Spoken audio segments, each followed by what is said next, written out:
Hola, qué alegría que podamos compartir con ustedes una nueva edición de Nexos. Somos el programa de televisión dedicado de lleno a promover la inclusión de las personas con discapacidad y adultas mayores.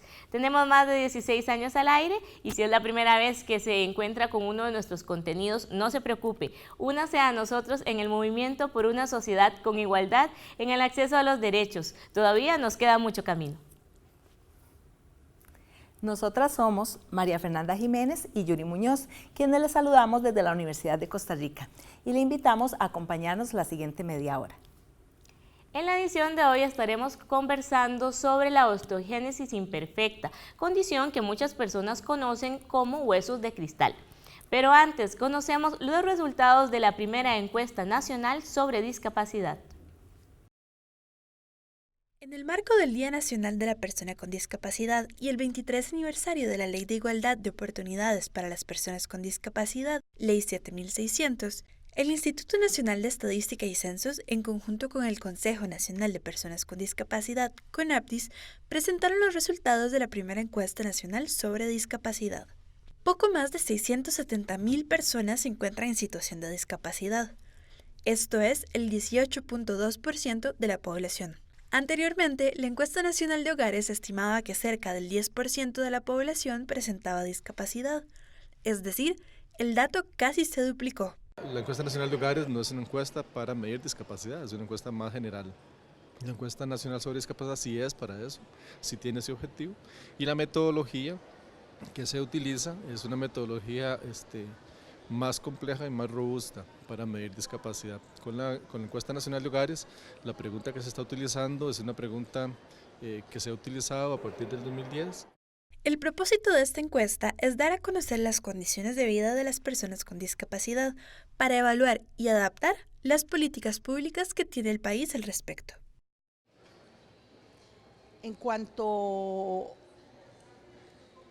al CONAPDIS, ¿verdad? Como ente rector, como institución rectora, le compete generar una articulación con las diferentes institucionalidades, ¿verdad? Que ha venido haciéndolo, pero más fuerte con el MEP, con el Ministerio de Trabajo, con la Caja del Seguro Social y otras instituciones fundamentales en forma coordinada para poder establecer lineamientos que permitan, ¿verdad?, esta coordinación interinstitucional y trabajo conjunto que motive al logro de los objetivos y poder establecer como deber gubernamental el cumplimiento de la Convención de los Derechos de las Personas con Discapacidad. Esto es un proceso que tiene que generarse. Estamos sumamente atrasados y no se ha dado precisamente, ¿verdad?, por la escasez de información. Entre las mejoras que más surgen en el país, destaca la accesibilidad de los centros educativos, pues, según la encuesta, el 55.4% de ellos no son accesibles. Además, el 95.5% de personas con discapacidad no recibe apoyos educativos como adecuaciones curriculares, LESCO, docencia, entre otras. Las personas con discapacidad tienen menos oportunidades de acceder a un trabajo. Mientras la tasa de ocupación nacional se estimó en 55.4% de la población de más de 15 años a finales del 2018, para las personas con discapacidad ese número se reduce a apenas 39.8%. La pobreza también afecta de manera desproporcionada a las personas con discapacidad.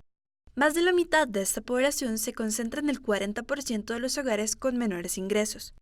Esto afecta a las personas que requieren productos y servicios de apoyo o animales de asistencia. Más de 123,000 personas no usan esos apoyos o bien usan unos que les son insuficientes porque no puedan pagar lo que necesitan. Hubo un trabajo importante de coordinación entre el CONAPDIS, el Instituto Nacional de Estadística y Censos y organizaciones de personas con discapacidad. Ha sido un proceso de coordinación con el INEC de cerca de 3 años. Era un proceso largo, ¿verdad?, de mucha investigación, mucho estudio, de conocer metodologías de medición de la discapacidad a nivel internacional. Se hizo también un proceso ya propiamente en el inicio del proyecto, un proceso consultivo con las organizaciones de personas con discapacidad para tener información desde las organizaciones sobre la temática que les interesaba que se incluyera dentro de la encuesta. Se cotejó con cada uno de los derechos contemplados en la Convención.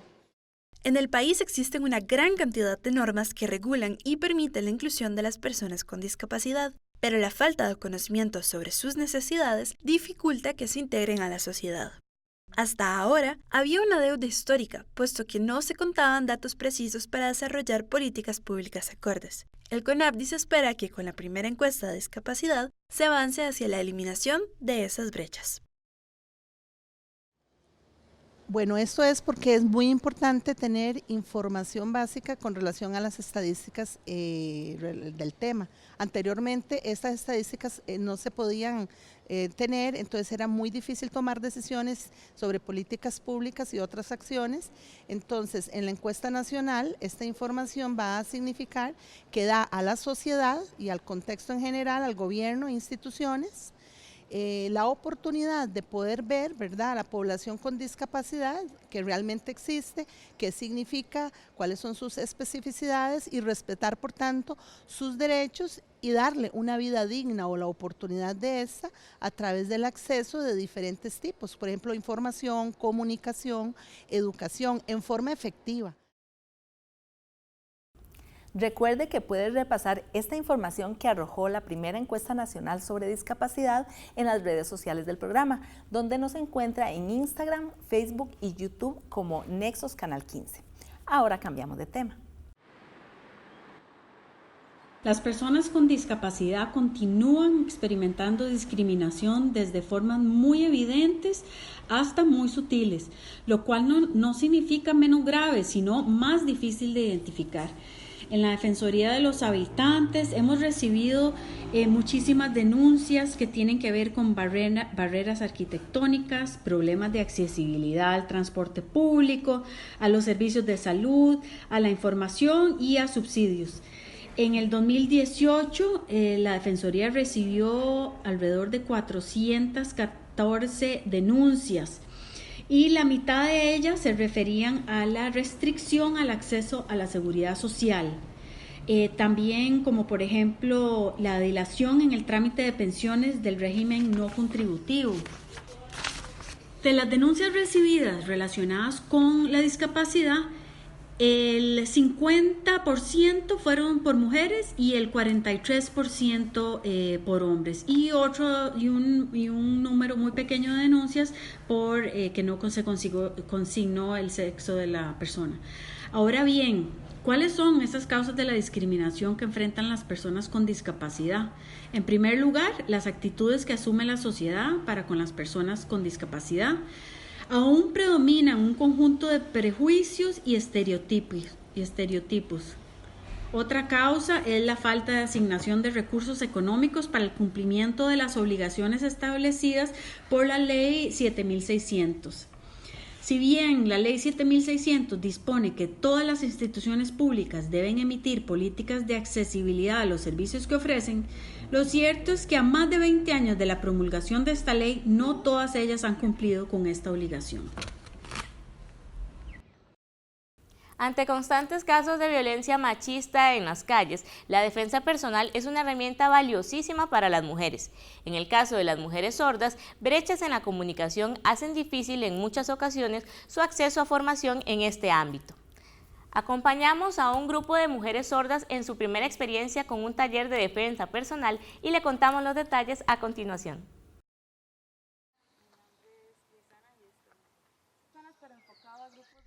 Las barreras para acceder a la información son las que suelen afectar con más frecuencia a las personas sordas.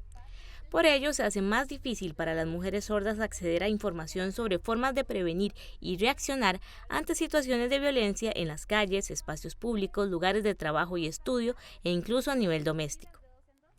Sí, a las personas sordas les hace falta más información sobre lo que es la protección ante casos de robos que podrían suceder en carreteras, en la universidad, en sus lugares de trabajo, en paseos, etcétera.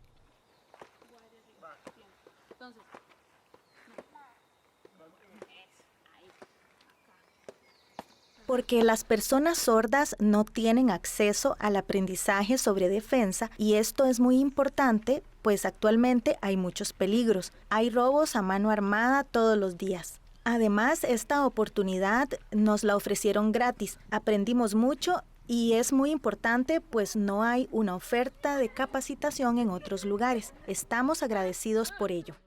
La defensa personal es una herramienta que puede significar la diferencia entre la vida y la muerte de una persona que es violentada. Ante los constantes casos de asedio a las mujeres en la vía pública, toma aún más trascendencia tener conocimientos de cómo resguardar la seguridad personal. Consciente de ello, Daniela Lizano creó Self Defense Project e imparte clases de defensa personal. En conjunto con la Academia de Enseñanza de Lengua de Señas costarricense, Hands-On Lesco, impartió un taller gratuito para mujeres sordas. Información hay en diferentes medios, por ejemplo, videos en YouTube. Sin embargo, son de forma oral, no tiene subtítulos y no accedemos a la explicación. Además, hay personas sordas que no tienen comprensión de lectura para la información escrita. Entonces, en este tipo de taller presencial, con la presencia de intérprete de Lesco, podemos comprender claramente y aprendemos mucho mejor.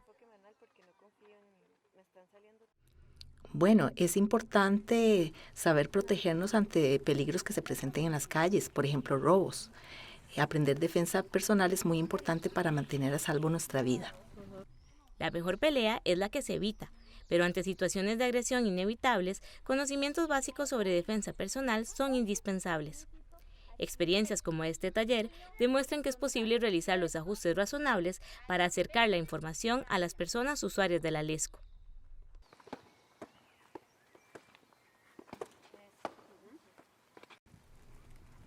Es muy importante que la población sorda participe de este tipo de eventos y capacitaciones, jóvenes, adultos y niños, para que aprendan sobre defensa personal.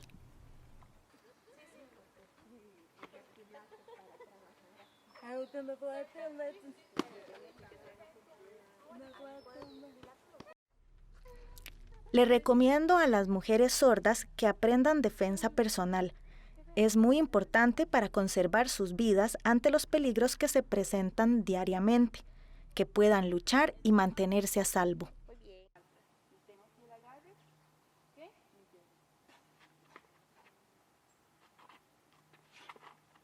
Pues con los conocimientos adquiridos poco a poco, ahora lo que necesito hacer es aplicarlos y practicarlos. Es muy difícil, pero me gusta muchísimo.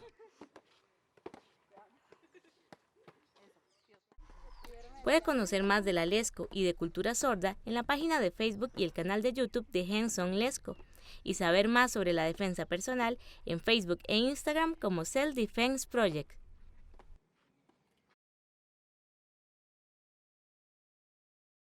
Mandy Harvey es una cantante y compositora de jazz y pop. Su talento para la música es tanto que va mucho más allá del oído. Reconocida por el mundo al participar del concurso de talentos America's Got Talent, ha emprendido una sólida carrera musical. Mandy es nuestra estrella del mes.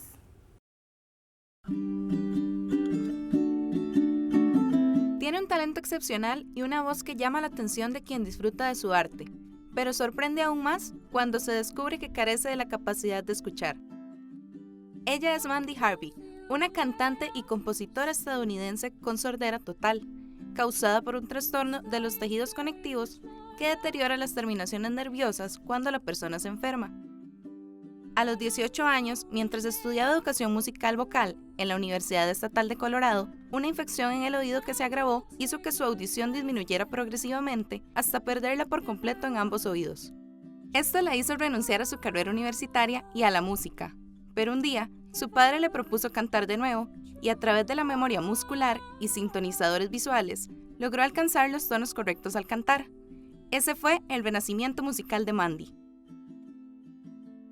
Ya tenía 3 discos grabados en 2017 cuando participó en America's Got Talent, con una canción compuesta por ella y que le dio la posibilidad de pasar directo a los shows en vivo, en los cuales interpretó canciones originales y así obtuvo el 4º lugar de la temporada 12 de este concurso de talentos estadounidense.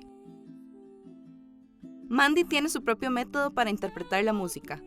Cuando canta, no usa zapatos, así puede sentir el ritmo a través del suelo. Además, siente las vibraciones del bajo en su pecho, y para acertar a la perfección, sus compañeros músicos usan el contacto visual para señalar el inicio y el final de los solos. Actualmente, Mandy es embajadora de No Barriers, una organización sin fines de lucro que motiva a las personas con discapacidad a superar las dificultades, siendo ella misma un ejemplo indiscutible de que no existen obstáculos que nos impidan ser felices y cumplir nuestros sueños.